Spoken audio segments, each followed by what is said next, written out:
Welcome to the Rock is George podcast. I'm your host, George Dionne, and this is episode 79. Thank you for tuning into the Rock is George podcast, whether it's through our website, rockisgeorge.com, or through our YouTube page, or on one of the many podcasting streaming apps we're available on, or at theloudest.com on the planet, knac.com. My guest for this episode is Tyler Bryant of Tyler Bryant and the Shakedown. They have a brand new rock and blues album out right now called Shake the Roots, out on their own imprint, Rattle Shake Records. And here's guitarist and vocalist Tyler Bryant to tell you all about it. Hey, how you doing? Good, how you been? Oh, wonderful. It's good to see you. Awesome. Glad you could take the time, man. Wow, you got quite a whiskey collection back there. I do. I'm sort of a collector. I'm more of the thing that if you go out and you have a whiskey in a bar and you spend $14, you might as well buy the bottle. I know, man. Well, hey, I got some of my best friends collect whiskey, and they're all about the secondary markets, and seems like there's a lot of money to be made there. There is, but I'm not a fan of your friends. It's tough for me to get that rare stuff because of them. But to each their own, I suppose. Absolutely. All right, man, you ready to get started? Yeah. If I knew absolutely nothing about Tyler Bryant and the Shakedown, how would you describe the band's music to me? Oh, man. We're a rock and roll band from Nashville, steeped in the blues, and I feel like we pride ourselves on our live show. That's kind of what we hang our hat on. And there's a lot of energy to it, but there's also a lot of nuance. So, yeah, I don't know. I guess you just got to listen to it and make up your mind. I think you got that sort of Southern charm and Americana sound. Yeah, I would say so. I mean, I was raised up in the South. I was raised on country music like Guy Clark and Townes Van Zandt and Willie Nelson. And then I got hip to Lightning Hopkins and Muddy Waters and B.B. King. And then I got into, Johnny Winter and Jimi Hendrix, which then led me into Tom Petty and the Stones. So I kind of followed it as it happened in time. And my goal has always been to take some of that blues influence that created rock and roll and do something new with it in a way that excites me and feels like it still pays respect to the tradition and the heritage of, what's come before. Absolutely. And obviously the band bears your name, but the Shakedown is just as important as Tyler Bryant. You have Graham Whitford on guitar, Ryan Fitzgerald on bass, and Caleb Crosby on drums. How did the Shakedown come together? Oh, man. I met Caleb through a mutual friend from this booking agency called CAA. And when I moved to Nashville, I was 17 years old. I didn't know anyone. And so I was going to restaurants, trying to meet people, trying to be like, hey, I play guitar. Do you know anyone who plays drums? Like, really desperate to try and make friends, because I was alone in a big city for the first time, and trying to find people to jam with because I was writing these songs. And Caleb was the first drummer I met. And we hit it off like a hydrogen bomb, and just we started jamming, and we've been playing together ever since. He's really the only drummer I care to play with. He's just it's so much fun playing with him because we get to feed off of each other. And at this point, there's so much chemistry that's been built over time from us watching each other. And I don't even have to look at him for him to know what I'm doing. You know what I mean? And that's really kind of a gift. And then Graham, the other guitarist, I met him in a radio station in New York City. He was introduced to me as the guy that was going to put me out of a job.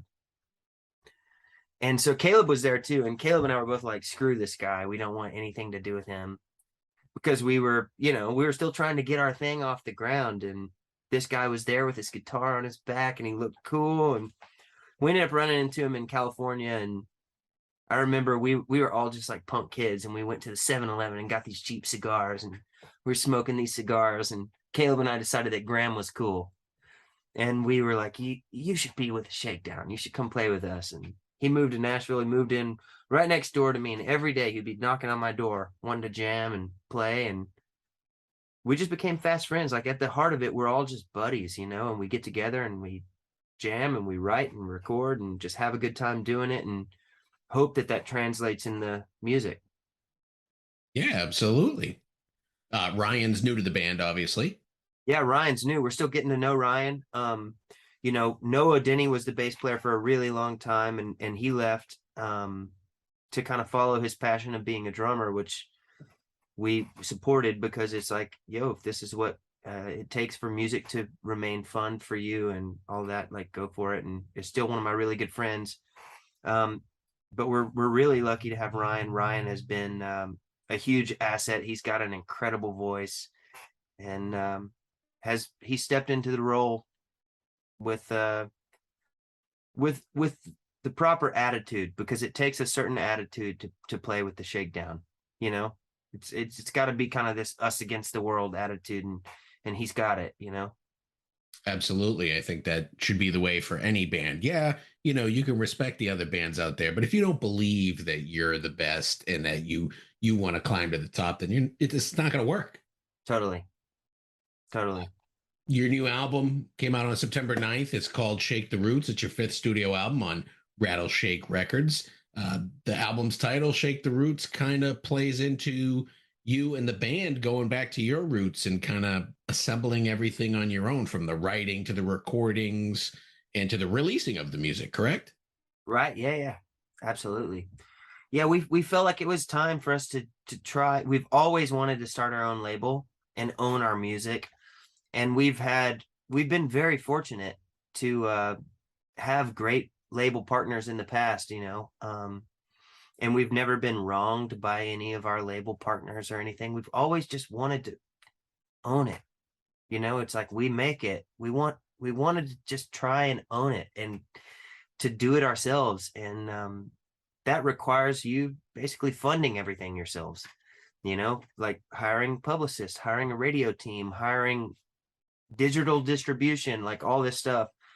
And so with this record, we decided we were going to actually try and invest in our future as a band, rather than let someone else invest in our future, because it doesn't matter that, how great your partner is. No one really cares about it as much as you do, and as much as your fans do. And so this, for us, was a way to empower our fans to go, yeah, we're supporting the Shakedown.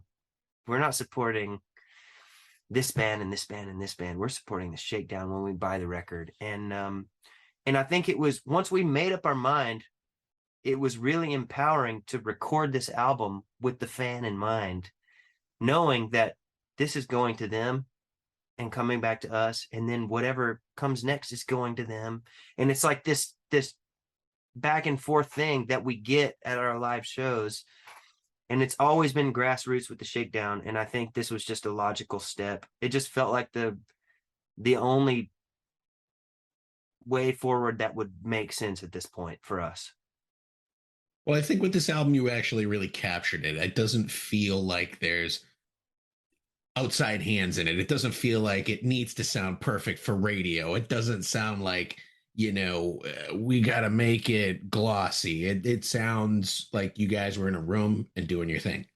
Yeah, there's no outside hands in it. I mean, it's just us. It's just moments. I joke with the guys in the band. I'm like, this is the record that we made that we never started.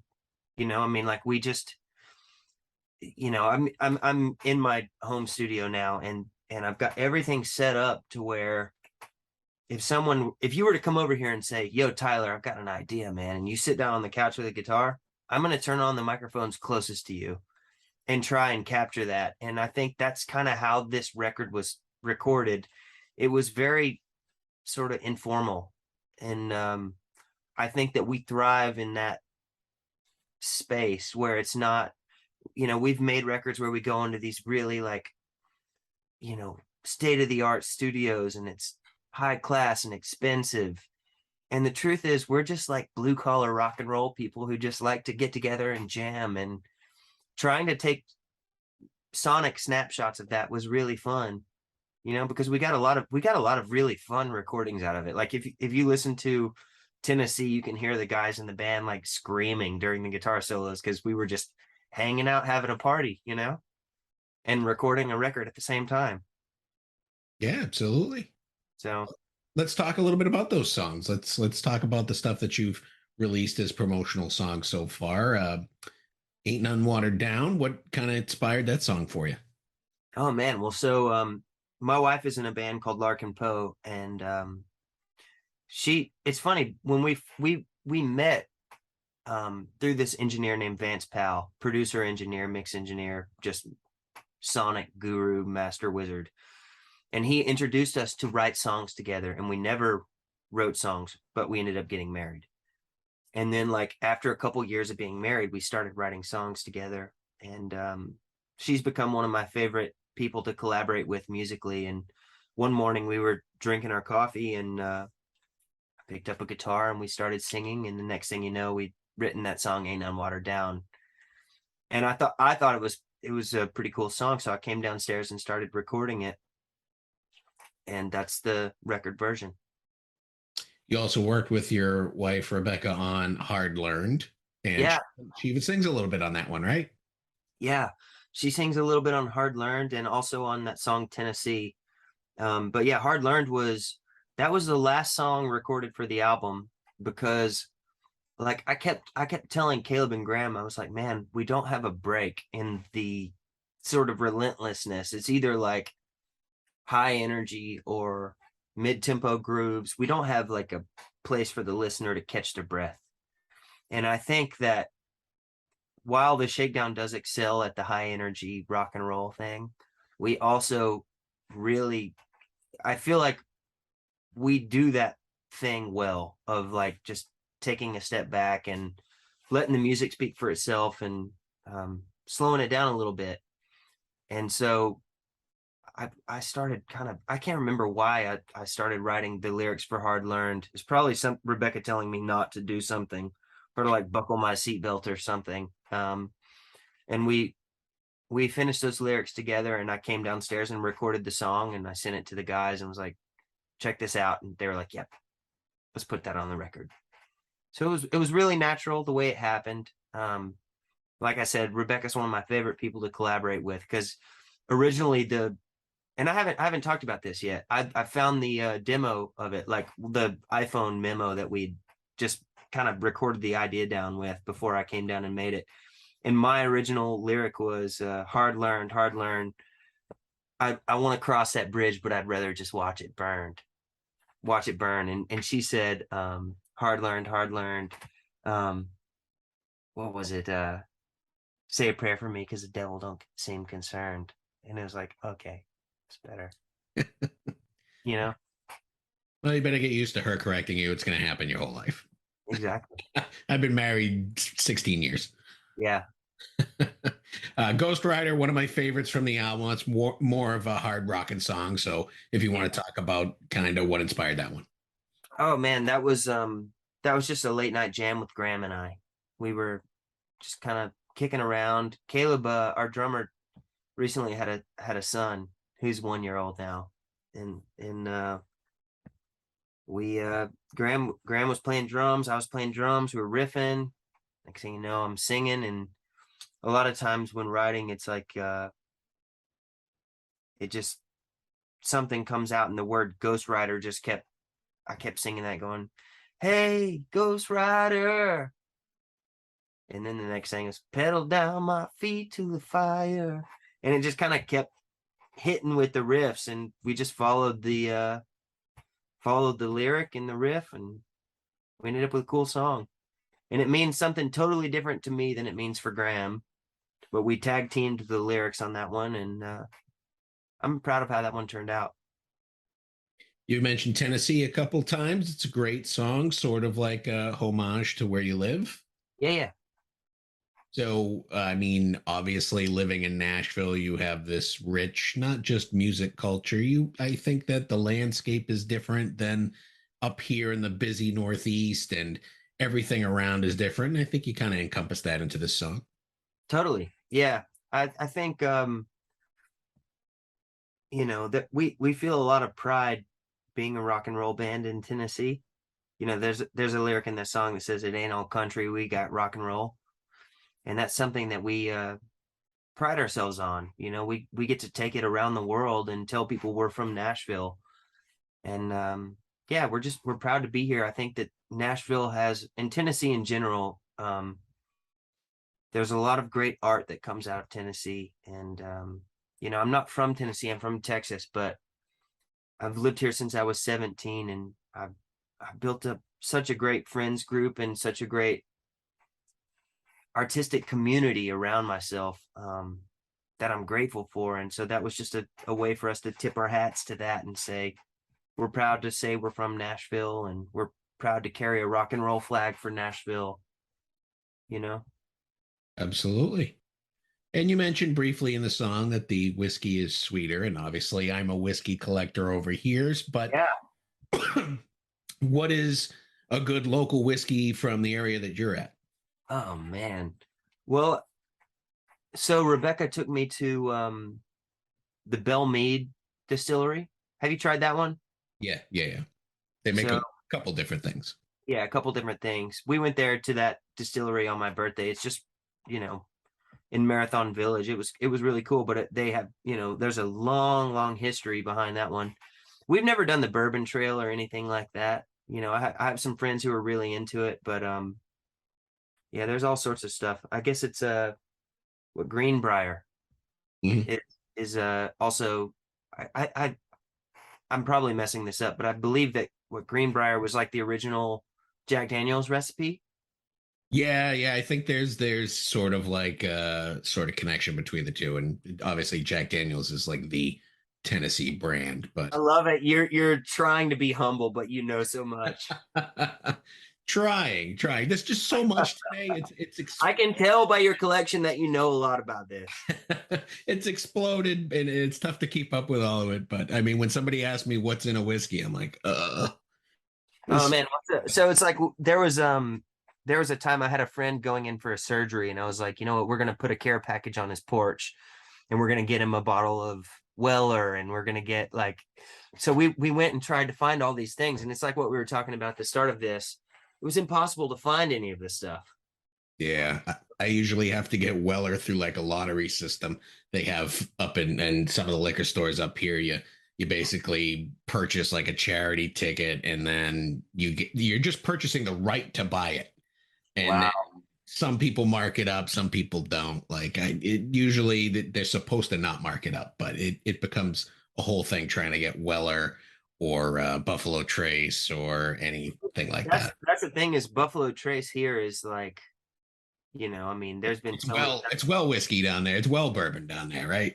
I remember like there was a time where I was going to buy a gift for somebody, and I went to the store to buy Buffalo Trace, and I talked to a friend. He was like, get Buffalo Trace. And so I went, and it was like they had a sign up that said 5 bottle limit, and it was like $29 or something. You know what I mean? Exactly. It was a different thing down here, I suppose. Yeah, up here it'd be like $100. That's nuts. Maybe I should buy a bunch and come up there. Well, Weller's like 400, 500 if you can find it, but it's supposed to be like 50 to 80. Wow. Amazing. So back to the music. You've put out a lot of music in the last couple of years. I mean, you had the Pressure album, you had the Rust and Roll EP, and you have Shake the Root. So obviously, this kind of create and record as you go is going to be the way you do it going forward, right? Yeah, that's the plan. I mean, we've already been making plans for our next move. Um, I mean, we started this label to release records more frequently because the amount of musical waste that we've had in this band is it's hard not to be disheartened by it.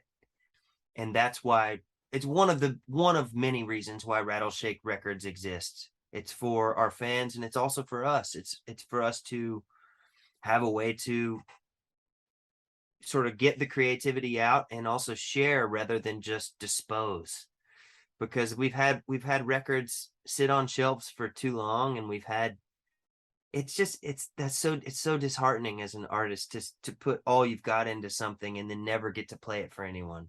It's like if when we play a show, I have such a connection with the people that come. I can imagine inviting all of them into my studio being like, check this out, and cranking it up, and then like celebrate, because music's such a celebration for for the Shakedown. We really just we do it because it makes us feel joyful, and that's something we want to share. And when you don't get to do that, it's disheartening, and that's no way to spend your life, you know. Right. So yeah, we're gonna keep writing and recording music, and we're gonna put it out more frequently. Would you consider taking on other artists and releasing their music? I would think at the very least, maybe the guys in the band doing like a side thing, or even your wife. Yeah, well, I mean, I think my wife's certainly got her own thing going. She doesn't need anything from us, but I've been over the last couple years have been working with a lot of artists, like at the the like the I'm sorry, I just got a text message from an artist that I'm working with. I just took a break from a session to do this interview. He's out getting tacos. He says, "Are tacos good?" I'm working on this record with this artist called Frankie Ballard right now, and it's this gospel record, and it's like this down and dirty bluesy gospel record that's super cool. And he's a successful country artist, so it's a complete departure for him. But who knows? Maybe that could be something cool for Rattleshake. He doesn't need it, but it could be cool if it works. I just produced a song for this artist, Zach Person, who's an amazing artist. I would recommend checking out. The song's called Nothing to Lose. And so all of this is just sort of me stretching out creatively and trying to get inside other artist processes. But yeah, I don't know. I think the Shakedown has to be the guinea pig for a while, and then we'll see where it goes. You guys have a tour coming up. It starts on October 13th. You guys doing a little headlining show. It's a brief little one, but I assume you'll add dates as you go along. Yeah, we're doing the weekend warrior thing right now. Like I said, our drummer has a 1-year-old, and that's important. That's more important than us going out and playing a couple club gigs. So that's one thing that I'm grateful for in this band is we all care about each other's lives, and so it's like, do what you got to do, man. And we're gonna play. We'll hit the road when it's time. We're kind of lining them up right now, and we've been putting our Rattleshake team together with the publicist and the radio team and the record and whatever's coming next musically. I can't quite say yet, but we're just kind of stacking our cannonballs next to the cannon, and it's a new chapter for us, I feel like. Where you're kind of starting from scratch with everything, does it make it a little more difficult to put your foot in the door in like a bigger touring slot? Like if a bigger name that's on a major label has an opening slot, is it tougher for you to get in because you're taking this do-it-yourself approach, or is the same opportunity there? Man, I can honestly say I truly don't think that we ever got any opportunity that we got touring wise because we were signed to a label. I mean, I think about like when we were signed to Republic Records, we were on the AC/DC tour, and we didn't do a single press interview the whole tour. You would think that being on a major label that you would have somebody that was like trying to set something up for you if you were playing in front of 50,000 people a night on a tour, you know. And like I said at the beginning of this, I don't feel like we've been wronged. We were signed to the same label as like Ariana Grande. So like she's selling 50 pizzas and we're selling a slice. You know what I mean? Or we're selling a pepperoni. So you kind of can't blame the label, but I don't think they didn't get us on the AC/DC tour. They didn't get us on the Guns N' Roses tour. I don't even know if they knew we were doing it, to be honest with you. So I don't think it's a matter of that. I think we've been strategically trying not to go out and do support slots as much because at this point it's not really fair to our grassroots hard-earned Shakedown fans to be like, yo, buy this $60 concert ticket and come watch us play for 25-30 minutes. So we're and we haven't toured in America in a long time, so we're really trying to reestablish ourselves as a headline band because we're sick of playing 30 minutes, sick of playing 45 minutes, you know?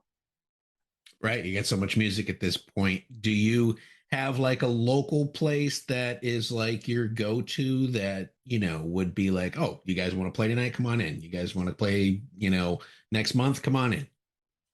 No, not really. I mean, we only play Nashville maybe once, twice a year.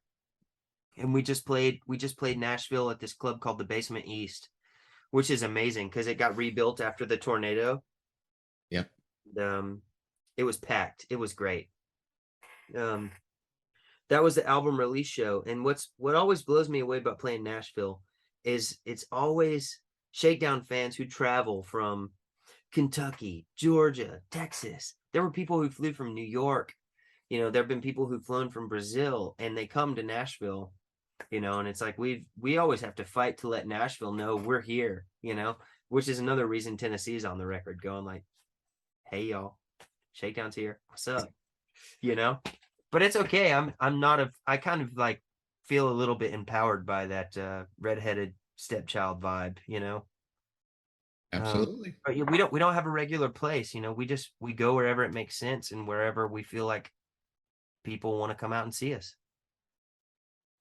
On the cover of the album, you're carrying that Fender steel guitar, and you also have it in the music video for Hard Learned, I believe. Do you like that guitar? Is that something that's new to you? You always been playing that? I've seen it at Guitar Center. I played it a couple times. I really like it. It's really fun. Oh man, yeah, that was actually that's an old one. It looks like some of those newer ones, but that one's actually from 1934. I'm looking at it now. I'll show you. It's this old National from 1934 that I used for press on the Pressure record. See? I see. Yeah. And the guy that owned it before me couldn't see very well. And so there's little numbers on the frets and they're actually wrong. So where it says the 12th fret, he has 11, and where it says 11, he has 10. And so it's numbered wrong throughout the neck, but that apparently helped him. But yeah, it's a great sounding instrument. I love it. It's what I used on Hard Learned and a couple other songs on the record. And just, it's been an inspiring guitar for me.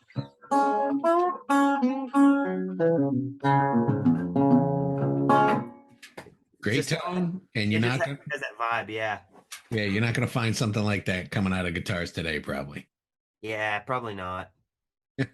Well, those are all the questions I have for you today, Tyler. I appreciate you taking the time to come on the podcast. The new album is Shake the Roots. It's out now on Rattle Shake Records, your own label. Sounds great, man. I wish you the best of luck with everything. Hey, man, all the best to you. Thank you so much for taking the time. All right, man. You take it easy. Hey, cheers to you, man. Good luck on your bourbon hunting. Tell your buddies to leave me some. All right, man. Once again, I want to thank Tyler Bryant of Tyler Bryant and the Shakedown for coming on the Rockish George podcast. Be sure to check out their latest album, Shake the Roots, out now. Stream it on your favorite music streaming app. If you like what you hear, make sure you buy a physical copy. Support the artist. For all things Tyler Bryant, check out tylerbryantandtheshakedown.com. I also want to thank John Freeman of Freeman Promotions for making this interview possible. You've been great. I've been George Dionne. I'll see you again soon.